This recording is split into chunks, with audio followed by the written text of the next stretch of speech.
Assalamualaikum warahmatullahi wabarakatuh. Yang terhormat kepada Ibu Dr. Hernalis MPD selaku dosen pengampu mata kuliah Bahasa Indonesia dan teman-teman yang saya banggakan. Izin memperkenalkan diri, nama saya Ratulan Karisma dengan NIM 251402102 dari Program Studi Bimbingan dan Konseling Islam Fakultas Dakwah. Baik, pada kesempatan ini saya akan membahas mengenai paragraf dalam bahasa Indonesia yang menurut saya sangat relevan dan sangat penting untuk kita pahami bersama.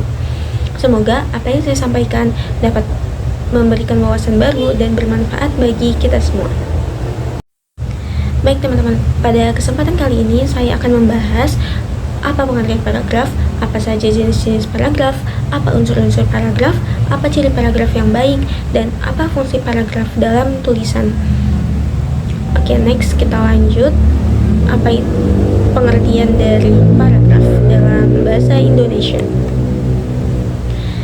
Baik, pengertian paragraf adalah sekumpulan kalimat yang membentuk satu kesatuan gagasan. Menurut Keraf 2007, paragraf merupakan seperangkat kalimat yang tersusun secara logis dan sistematis, membentuk satu kesatuan pikiran.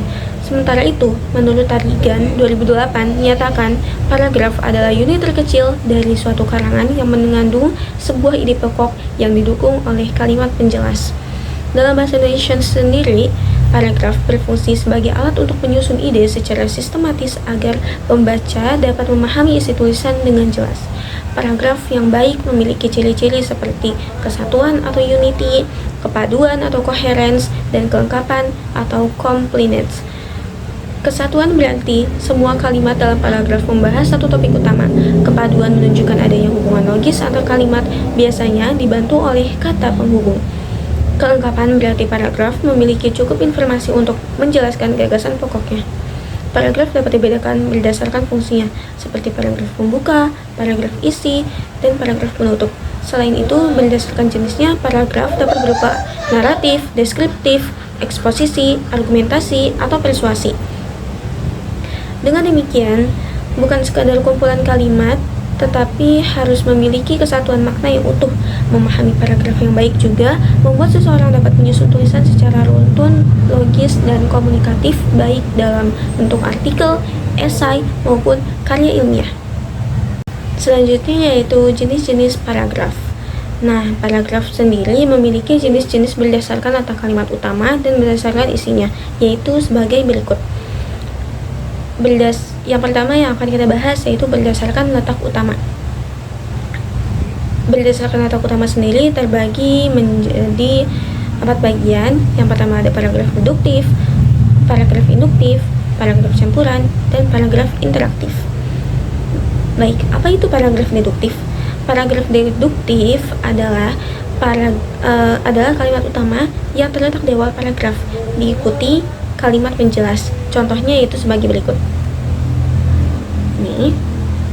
Selanjutnya yaitu ada paragraf induktif. Apa paragraf induktif? Paragraf induktif adalah kalimat utama yang terletak di akhir paragraf setelah kalimat penjelas. Contohnya yaitu sebagai berikut. Baik, selanjutnya yaitu ada paragraf campuran. Paragraf campuran adalah kalimat utama yang terdapat di awal dan ditegaskan kembali di akhir paragraf. Contohnya yaitu sebagai berikut ini.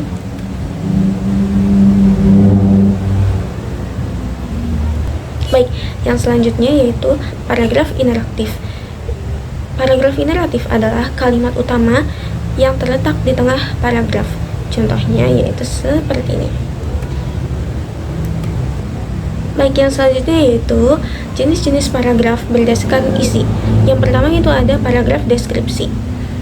Paragraf deskripsi adalah menggambarkan objek, tempat, atau suasana secara detail agar pembaca seolah melihat atau merasakan secara langsung. Nah, berikut ini adalah contohnya. Selanjutnya ada paragraf narasi. Paragraf narasi adalah paragraf yang menceritakan suatu peristiwa atau kisah secara kronologis, yaitu contohnya sebagai berikut ini.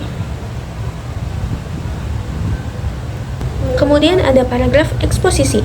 Paragraf eksposisi adalah paragraf yang memberikan penjelasan atau informasi. Contohnya yaitu sebagai berikut.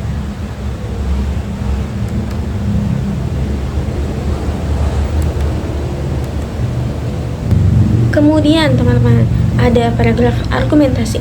Paragraf argumentasi adalah mengemukakan pendapat disertai alasan dan bukti untuk meyakinkan pembaca. Nah, contohnya itu sebagai berikut.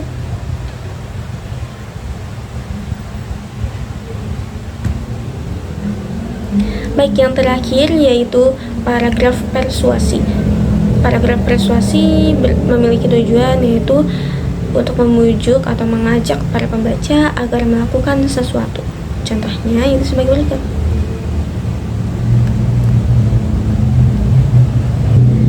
Baik teman-teman, selanjutnya paragraf dalam bahasa Indonesia itu memiliki beberapa unsur-unsur. Nah, yang pertama ada topik atau gagasan utama. Topik atau gagasan utama sendiri yaitu ide pokok yang menjadi inti pembahasan dalam paragraf, biasanya bersifat umum. Kemudian ada kalimat utama. Kalimat utama yang mengandung gagasan utama biasanya berada di awal, tengah, atau akhir. Kemudian ada kalimat penjelas, yaitu kalimat-kalimat yang menguraikan, menjelaskan, atau mendukung kalimat utama. Dan yang terakhir yaitu ada konjungsi. Konjungsi adalah kata penghubung antar kalimat atau antar bagian dalam paragraf. Baik teman-teman, paragraf dalam bahasa Indonesia juga memiliki beberapa ciri-ciri sebagai berikut. Yang pertama, memiliki satu gagasan utama. Paragraf hanya membahas satu ide pokok agar fokus dan tidak membingungkan. Jadi tidak acak-acakan gitu ya teman-teman ide pokoknya. Nah, selanjutnya yang kedua yaitu terdiri dari beberapa kalimat. Biasanya terdiri dari 3-10 kalimat yang saling berhubungan dan mendukung gagasan utama. Kemudian ada kalimat utama, yaitu kalimat yang mengandung ide pokok, bisa di awal, tengah, atau akhir paragraf. Itu. Nah, selanjutnya itu ada kalimat penjelas. Apa itu kalimat penjelas? Kalimat penjelas yaitu kalimat-kalimat yang menguraikan, menjelaskan, atau memberi contoh gagasan utama. Selanjutnya ada kohesi dan koherensi, yaitu kalimat tersusun secara logis, koheren, dan terhubung secara gramatikal atau kohesi. Dan yang terakhir yaitu menggunakan konjungsi seperti yang tadi di unsur-unsur ya. Nah, konjungsi itu merupakan kata hubung seperti karena, namun, selain itu. Jadi tadi itu adalah contoh dari kata hubung.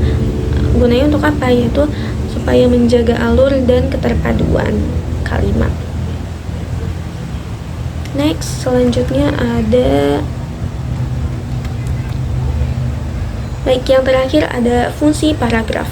Paragraf sendiri mempunyai fungsi yaitu yang pertama, menjadi wadah pengembangan ide penulis, menyusun kerangka berpikir yang runtut, mempermudah pembaca memahami isi tulisan, dan yang terakhir itu menyajikan alur logis dalam wacana.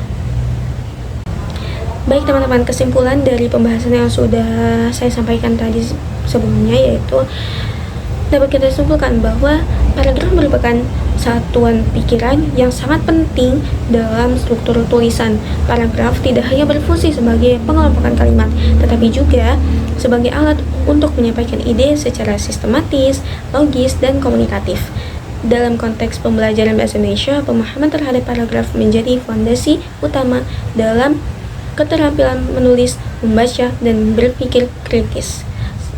Dalam praktiknya juga banyak penulis pemula yang masih mengalami kesulitan dalam menyusun paragraf yang efektif.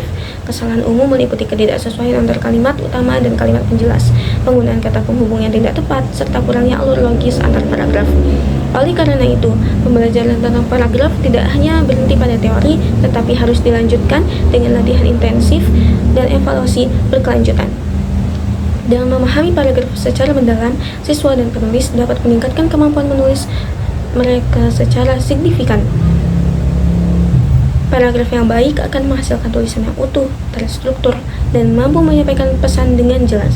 Dalam dunia akademik maupun profesional, kemampuan menyusun paragraf yang efektif merupakan keterampilan yang sangat berharga dan menentukan kualitas komunikasi tertulis seseorang. Demikian presentasi yang dapat saya sampaikan. Saya berharap informasi yang saya berikan dapat memberikan manfaat dan menjadi bahan diskusi yang konstruktif.